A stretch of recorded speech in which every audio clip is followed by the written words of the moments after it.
This episode of The Young Turks brought to you by Jack Threads for the win. The U.S. Bureau of Justice just noted that as of 2008, 40.2% of the prison population was made up of African Americans. Okay, now that's an enormous number, especially considering the fact that only 12% of the U.S. population is black. Well, an author by the name of Michelle Alexander, she really put things in perspective when she noted that we have more African Americans in prison now than we did slaves back in 1850.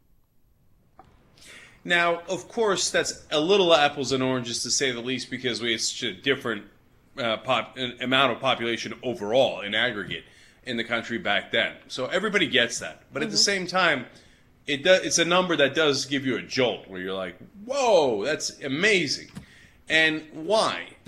We've talked about it before. Mainly the war on drugs. And white people definitely do drugs at the same rate as black people do.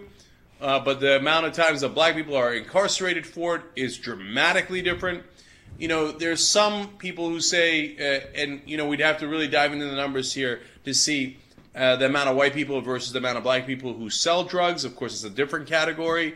But look, if you grow up in a suburb, you've got a lot of different options. You grow up in Baltimore, you grow up in a context where you're robbed of options except the one way to make easy cash. Why? Because we have a ridiculous drug war that makes it illegal and that then lures people into big profits, et cetera, et cetera. But there's a million reasons behind this. But the bottom line is the war on drugs has created an environment where we are imprisoning an insane number of black people. And to the point where you wonder if it's systematic and you wonder if it's on purpose. Yeah, exactly. I think that's the big question there. Is it systematic or is it on purpose? And I think a lot of people would argue that it's on purpose because, as you noted, you know, study after study has indicated that both blacks and whites use drugs at the same rates. But police always target areas, urban areas that have a larger black population. Why is it that more black people get arrested for the same thing that white people commit? Same crimes that white people commit, which, by the way, using drugs, I don't consider a crime. Another really interesting thing is the fact that crime rates overall are historically low right now. So why are more and more black people getting arrested? You know, if you really delve into the numbers, so from 2008 to 2009, violent crime was down 5.5% overall and almost 7% in big cities. In Detroit, for instance, with the auto industry shedding workers, violent crime was down 2.4%. In Washington, D.C., murder was down 23.1%. Rape was down 19.4%. So across the board, you're seeing all of these crimes going down, but you see an increase of African Americans getting arrested for drug-related offenses. And, you know, not only do I think that that's wrong because of the fact that, you know, they're blacks and we're targeting blacks, but I think it's wrong because of the amount of money we're spending to keep these people in jail for drug-related offenses. So there's so many negative aspects of this. I think it's a very legitimate issue to discuss this in terms of is it targeting black people or not? Is it a black or a white issue?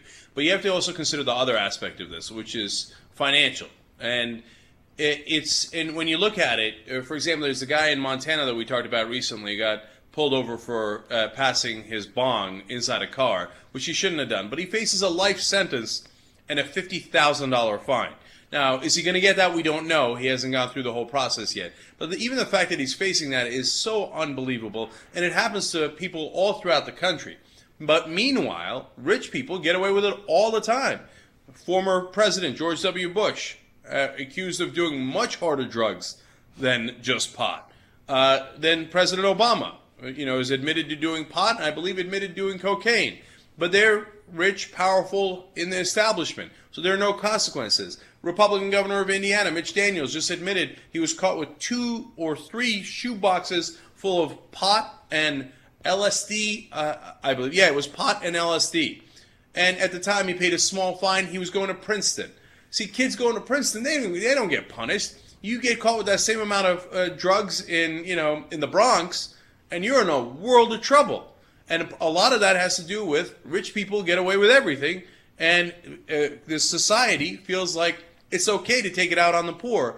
And it seems to have an overall disdain for poor and middle class people that is part of a larger problem we have in this society. Jack Threads is a new sponsor for TYT. They're a members-only online shopping club, but because you know us, you're going to get in. Aren't we cool? But here's the key part to it, 80% off. Hello, up to 80% off of some of the top apparel lines in the country. Game over. Right. So go to jackthreads.com/TYT because it's free to join, and you get all those discounts, and you avoid the pain in the ass. The ending of this commercial is a little schwang wang wang.